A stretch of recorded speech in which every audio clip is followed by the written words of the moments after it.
The night my father slapped me in front of 30 guests, I thought I had finally lost everything. I was wrong.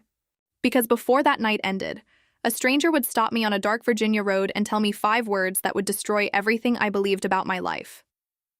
He looked into my eyes and said, "I think I am your real father. My name is Hannah Whitmore." For 21 years, I had been forced to answer to another name, Claire.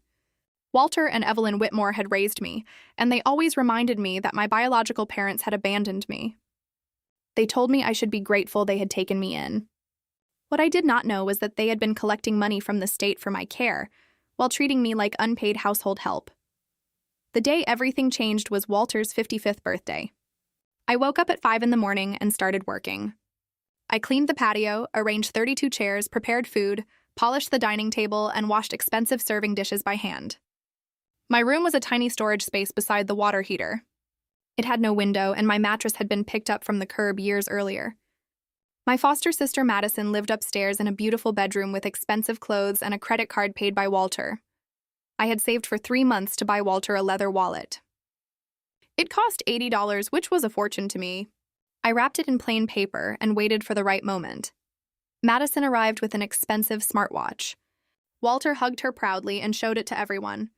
Throughout the party, I carried food and drinks while guests praised the perfect family he had created. Then came the gifts. I walked toward Walter with my small package.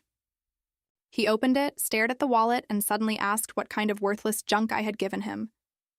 I tried to explain that I had saved for months, but before I could finish, he stood up and slapped me across the face. The entire party went silent. An elderly neighbor told Walter that hitting me was unacceptable. He told her to stay out of his family business. Nobody else defended me. Madison stood nearby holding her phone. I went downstairs, grabbed my backpack, and packed 2 shirts, jeans, a toothbrush, my charger, and $300 I had secretly saved from restaurant tips. Before leaving, I remembered an old government envelope I had found months earlier inside a box Walter had thrown away. I had never understood it, but I took it with me. I walked away with no destination. 2 miles later, a black SUV stopped beside me. A man in his 50s stepped out. He had dark hair streaked with gray and green eyes that looked exactly like mine. He introduced himself as Daniel Whitmore. Then he said, "I believe I am your biological father." I thought he was lying. Daniel showed me an old photograph of a woman holding a toddler. The woman was my biological mother, Caroline. The toddler was me. Caroline had died in a car accident when I was 2. Daniel survived but spent months in the hospital. During that time, a social worker named Martin Graves claimed Daniel had voluntarily surrendered his parental rights.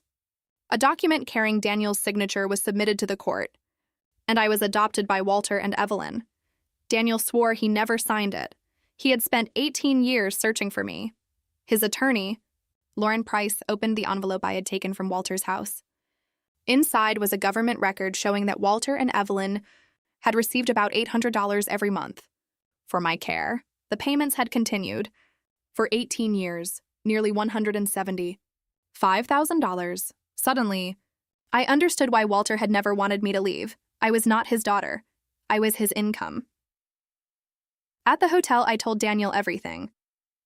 I told him about the storage room, the chores, the missing documents, and the agreement Walter had recently tried to make me sign. That agreement would have allowed him to keep controlling the benefits connected to me even after I became an adult. I had refused.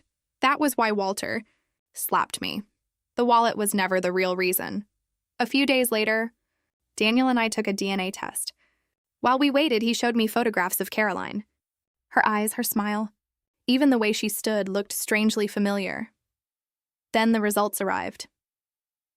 There was a 99.998% probability that Daniel was my biological father. For the first time, I knew my entire childhood had been built on a lie, but Lauren had found something even worse. A forensic handwriting expert determined that the signature on the adoption surrender document was not Daniel's. Then bank records showed that Walter had transferred $5,000 directly to Martin Graves shortly before the adoption was finalized. The adoption had been built on fraud. We went to court. Walter arrived confident that his reputation would protect him, but the evidence destroyed his story piece by piece. The DNA results proved Daniel was my father. The handwriting report proved the signature was forged. The bank records showed the payment. A state investigator testified that I had lived in neglectful conditions and that the money intended for my care had not been used properly. Then, my elderly neighbor testified about the birthday party. She told the judge she had watched Walter slap me in front of 30 guests. Walter claimed he had given me everything. Then the judge asked where the money had gone. He had no answer, and then Evelyn stood up.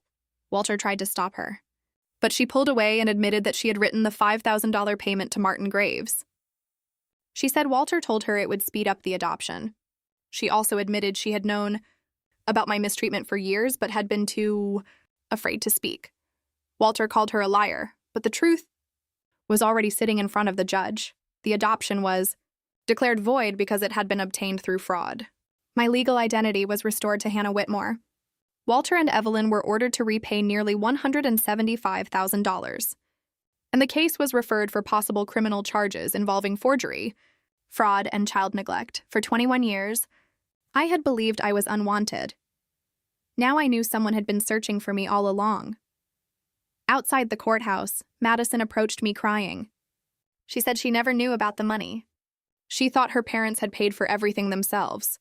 I realized I did not want revenge. I wanted freedom. Then Walter called me. Claire. I turned around.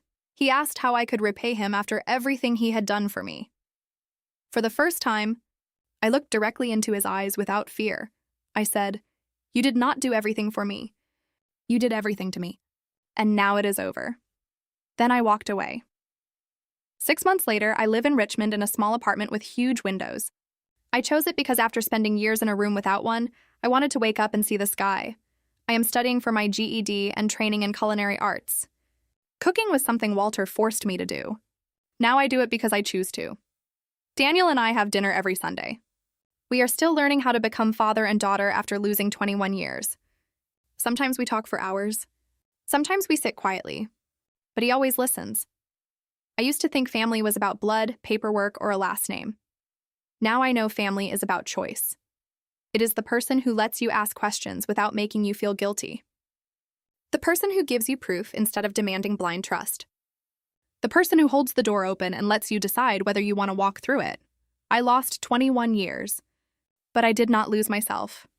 My name is Hannah Whitmore, and for the first time in my life, I am not someone's burden, someone's servant, or someone's source of income. I am simply me. And after 21 years of being told who I was, I finally have the freedom to decide for myself.